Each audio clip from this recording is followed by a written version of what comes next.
Welcome to Animal Atlas. Come with us around the globe and explore the animal world and its jungle animals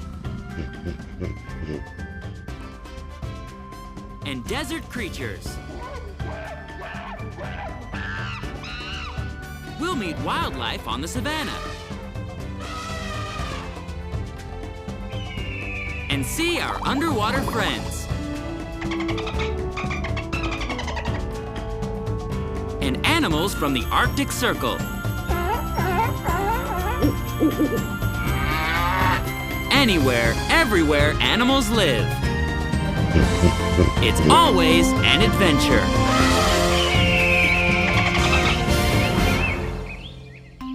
Today on Animal Atlas, you'll need to get out your passports because we're headed to Asia.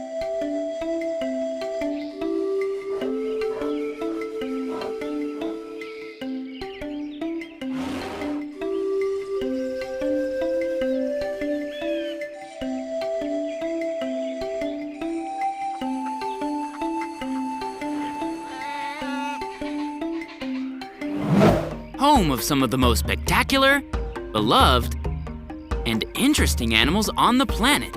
Some familiar, some not so much, but all have an interesting life story to tell. The first mystery to solve? What is Asia exactly? That's a question that requires a closer look at the 7 continents, or great landmasses, on Earth. Ready? When we look at a map of the world, it's clear what landmass defines North America. North America is home to some very particular and recognizable animal inhabitants, from the American black bear to the prairie dog, to the bison, the great shaggy symbol of the Wild West, sometimes nicknamed, affectionately, though incorrectly, the buffalo. Right, Bill? South America is another distinct continental landmass and home to its own population of amazing animals, from a host of charming and acrobatic New World monkeys to the regal giant anteater, to the largest rodent in the world, the sturdy capybara. Kind of resembles a giant guinea pig, doesn't he? That's a compliment. Really. Of course, a number of animals, notably a number of carnivorous predators, have moved north through Central America to straddle both continents. From the jaguar to the cougar, as well as some other animals like the infinitely interesting armadillo, which is Spanish for little armored one, or the handsome coati, a close relative of the raccoon. See the family resemblance? The continent of Australia is home to its own population of extraordinary creatures. From the eucalyptus leaf-munching, cuddly-looking koala, to the hop-hop-hopping marsupials, the kangaroo, and the wallaby. The continent of Antarctica, down at the bottom of the world? That's an easy one. Up at the top of the world, in the region of the North Pole, the land isn't considered a continent. But that doesn't mean no one lives nearby. In the continent of Africa, it would take all day to greet all those familiar faces. So what continents are left? Europe and Asia. Uh-oh, do you see what I see? A shared landmass. Where does Europe end and Asia begin? And what about all those islands and nations and subcontinents? For our purposes, for meeting the animals of Asia, we'll include them all. That okay with you? You're from Asia, from the island of Borneo, in fact. We'll come back to you in a minute. Asia, then, is the largest and most populous continent on Earth. More people than in Chicago, even. Asia covers nearly 30% of the Earth's landmass and contains more than 60% of the world's human population. And in the heart of this continent, in the bamboo forests of mountainous China, lives one of the rarest yet most recognizable animals in the world, the giant panda. There are only about 1,600 of these bamboo-eating bears left in the wild, but thankfully, there are breeding programs and conservation efforts underway.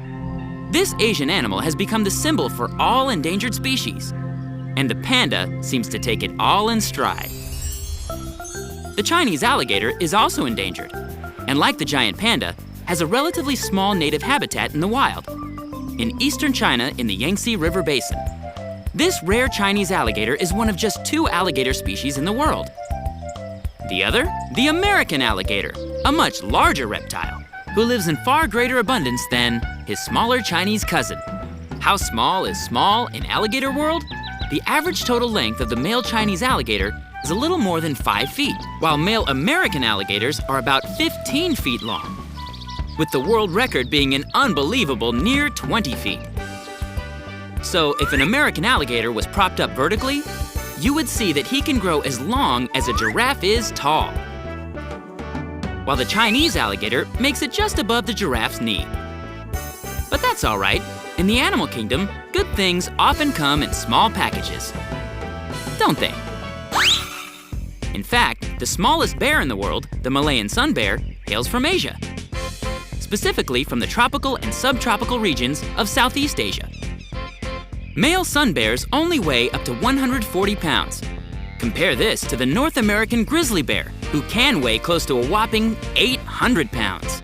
But the sun bear's size is to his advantage where he lives.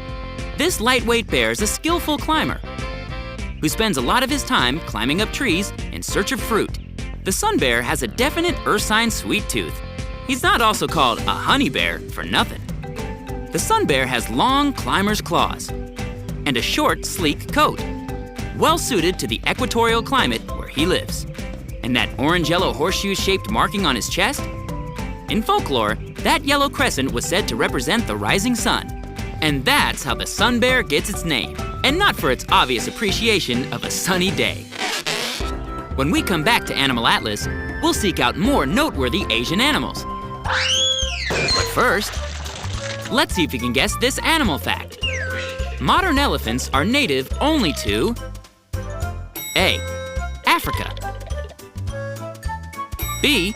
South America, C. Africa and Asia, D. Africa and South America, or E. Asia. The answer coming up when we return to Animal Atlas. We're back. Did you guess the right answer to our question? Modern elephants are native only to... The answer is C. Africa and Asia. Yes, there are only 2 different kinds of elephants. Just like there are only 2 different kinds of alligators. The African elephant and the Asian elephant. What's the difference between the 2 elephants? They may look alike at first glance, but they are really quite different. The giant African elephant, with its huge ears, shaped like the continent of Africa, is the largest living land mammal and a favorite sight at zoos and animal parks. This behemoth makes its home in the grasslands and open woodlands of the African savanna, where his neighbors might include the giraffe, the ostrich, and the zebra. But the Asian elephant is no less impressive. Though smaller than their African cousins, they can still get up to 11 feet tall and weigh close to 10,000 pounds. Their massive skull makes up a good 12 to 25% of their body weight. The difference is? The Asian elephant's ears are smaller and clearly not shaped like the continent of Africa. Their backs are dome-shaped, and their skin is not as wrinkly. These elephants have been domesticated in Asia for centuries, meaning they were bred in captivity to fulfill our human needs, mainly moving people and cargo. They have also been widely used in the lumber industry as a sort of draft animal for hauling logs. When well treated, Asian elephants are docile and highly intelligent. Not only do elephants have the largest brains in the animal kingdom, they also form close social bonds. Maybe elephants fascinate us so much, not because they are so big, or unusual looking with their remarkable trunks, but because they remind us of ourselves, or how we would like to think of ourselves: intelligent, loyal, friendly, and with an amusing and pleasant personality. But the Asian elephant isn't the only giant herbivore on this vast continent and its surrounding islands. Just like Africa has the white rhino and the black rhino,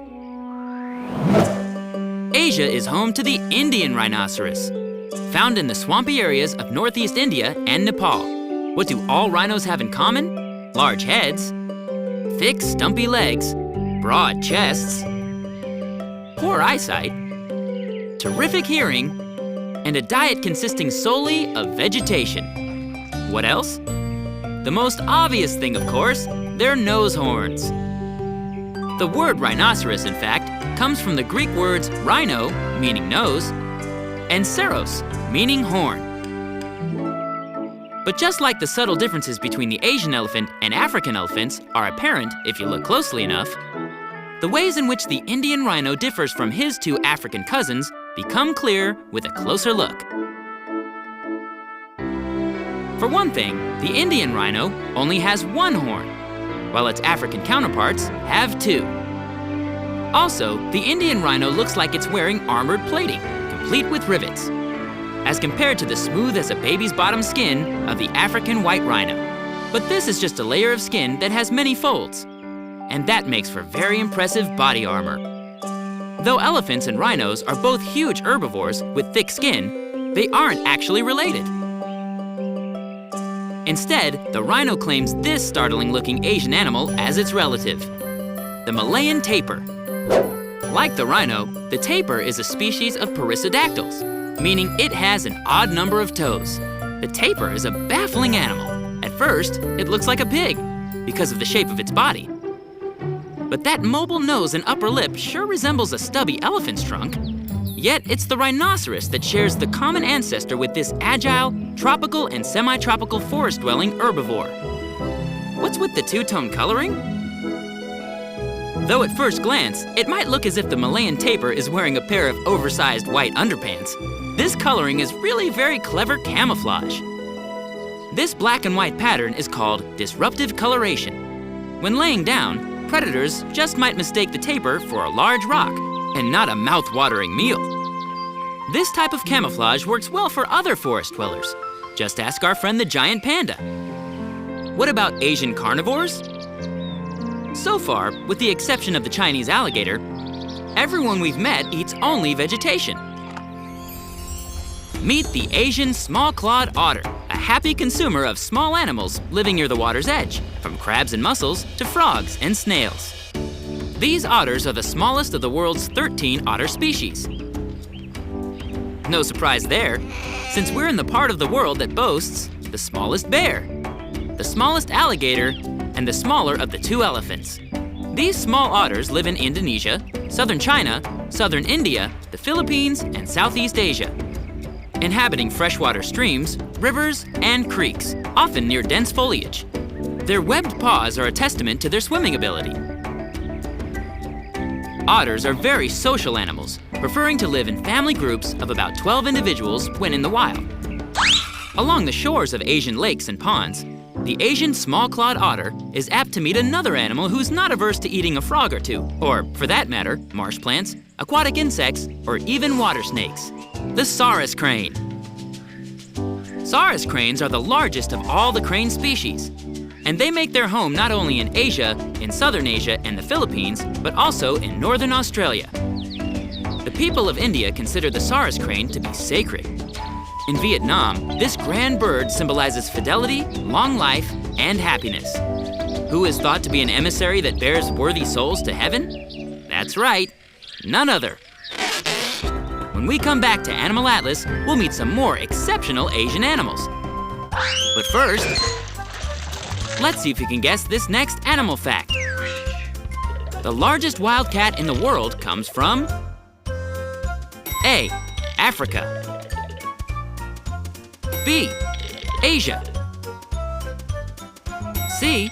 South America. Or D. North America. Don't go away. The answer coming up right after this on Animal Atlas. We're back. Did you guess the right answer to our question? The largest wildcat in the world comes from? The answer is B. Asia. And that animal is none other than the Siberian tiger. Did you think it was the African lion? Nope, the tiger is the bigger animal. And though South America is home to the jaguar, and North America is home to the cougar, it's the massive Siberian tiger, who hails from northern China, Korea, and the forests in eastern Russia, who claims the title of the biggest wild cat. With a length of up to 12 feet and a weight of close to 800 pounds, this male tiger would make the Africa-dwelling king of beasts look like a lightweight at 450 pounds. Sorry, but it's true. There are currently 5 subspecies of tigers, including the Siberian tiger and the Bengal tiger. But not one comes from Africa. All tigers are Asiatic cats, though their range is quite wide. Besides size, how does a tiger differ from other big cats? By its stripes. Other big cats may be one color, or have spots, or rosettes, or a combination of the two. But nobody else has stripes. In the cat family. The tiger is a stalk and ambush predator, so its stripes are good camouflage in the long grass. See? Now you see the tiger, now you don't. Each individual tiger has its own stripe pattern, and they're as unique as fingerprints. Or zebra stripes. Some cats may not like water, but the tiger isn't one of them. The tiger is definitely a cat who likes to swim. Why? In the steamy Asian jungles, this is a very good way to cool off, especially when wearing such a heavy fur coat. The tiger isn't the only Asian wildcat with a fondness for water. The fishing cat, a small cat native to South and Southeast Asia, has short, stout legs, which, as amazing as it might sound, are more built for swimming than running or climbing. What an extraordinary population of animals live in the vast environs of Asia. We've met... What? We've forgotten somebody? What animal could that be? Do you have any idea? You? Of course, the orangutan. The continent of Africa is home to 3 of the 4 great apes: the gorilla, the chimpanzee, and the bonobo. But it's Asia who claims the 4th, the magnificent orangutan. The word orangutan means man of the forest in the Malay language. And these apes are mostly arboreal, meaning they live in trees. No other ape has such long reddish-brown hair or impressive cheek pads. And though these animals are sociable in captivity, unlike the gorilla or the chimpanzee or the bonobo, who live in family groups called troops, the orangutan is mostly a solitary animal, living alone in the heavily forested areas on the islands of Borneo and Sumatra. However, since orangutans have the longest childhood of all the apes, mothers will live with their young for up to 7 years. An orangutan's senses, hearing, sight, smell, taste, and touch, are very similar to ours. And often, so are their expressions. Orangutans are omnivores, meaning they will eat both plants and animals. But the bulk of their diet is vegetation. Unlike the tiger, orangutans won't swim. But they do use tools. And each evening, they build a sleeping nest in the tree branches. In their nests, they will curl up and sleep for the night. Here at the zoo, since tree sleeping is not an option, an orangutan prepares a napping platform for herself and her infant. A branch for a roof will protect them from both sun and rain. Ah, that's just perfect. Asia is also home to the smaller apes, the gibbons. These small, slender, long-armed, and tree-dwelling primates all come from Southeast Asia. Like the orangutan, but more so, gibbons are arboreal. They are as dexterous in the trees as the spider monkey from South America. And they can swing so fast, almost no predator can catch them. Why are gibbons so rare? Deforestation, or loss of habitat, has severely threatened their existence. Remember, Asia is, after all, the most heavily populated region of the world, and it's always animals who have to make room for people. Though these nice people are not only making room for the gibbons, they're making lunch too.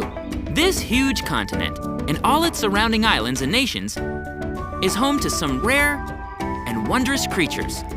Some that exist in the wild nowhere else on Earth. Asia not only has some of the smallest animals of their species, but some of the largest as well. In Asia, there are animals who are beloved the world over for their majesty and for their near humanity. No doubt about that. Well, we've done it. we've been to Asia and back. For more fun animal facts and news, visit our website at www.animalatlas.tv. See you there! Don't go away. Animal Atlas will be right back. Until next time on Animal Atlas. Hey, Bob. Hey, Phil. People out there? Yep, people.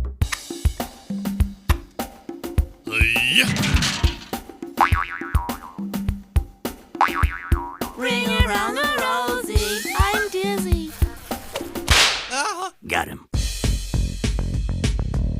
To be or not to be?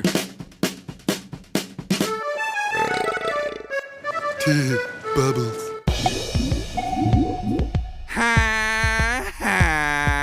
And they're off. As they run the first turn, the zebra's in the lead because no one else is racing. Darling, alone at last. Tag, you're it.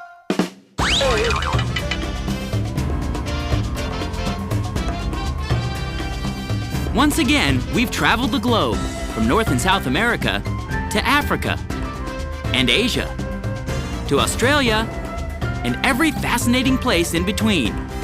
We've met all kinds of incredible animals and learned some important facts about their ability to survive and flourish on our planet. And with our help, we'll make sure they're around for a long time to come. Join us next week for another amazing adventure on Animal Atlas.